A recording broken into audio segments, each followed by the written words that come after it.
So this is the third time the Supreme Court has heard a major challenge to the Affordable Care Act. Back in 2012, the court upheld a challenge to the constitutionality of what's known as the mandate, the requirement that people either have insurance or pay a penalty. It's never a sure thing to predict how a Supreme Court case is going to come out, but it sure sounded like from the argument today that there were at least 5 votes to say that even if the mandate is now unconstitutional, that the rest of the law should still remain intact.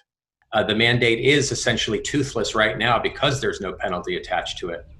But if the court were to buy into the broader argument that Texas and the administration make, the mandate being so central to the law's passage in the first place, that without the mandate, the rest of the law also should fall, including protections for people with pre-existing conditions, the subsidies to help people afford health insurance, the expansion of the Medicaid program for lower income Americans, that the rest of the law should also fall with it. Now that would be a huge upheaval, and especially in the midst of a pandemic.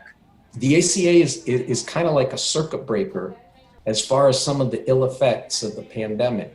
For people who've lost their jobs, they have an option, even though they have lost their jobs, to see if they can cobble coverage back together for them and their families.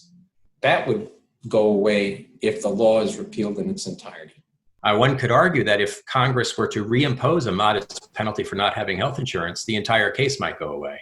Now, that might not be very likely to happen, especially if Republicans end up in control of the Senate, but it is a possibility, and one that sort of underscores how unusual this moment is.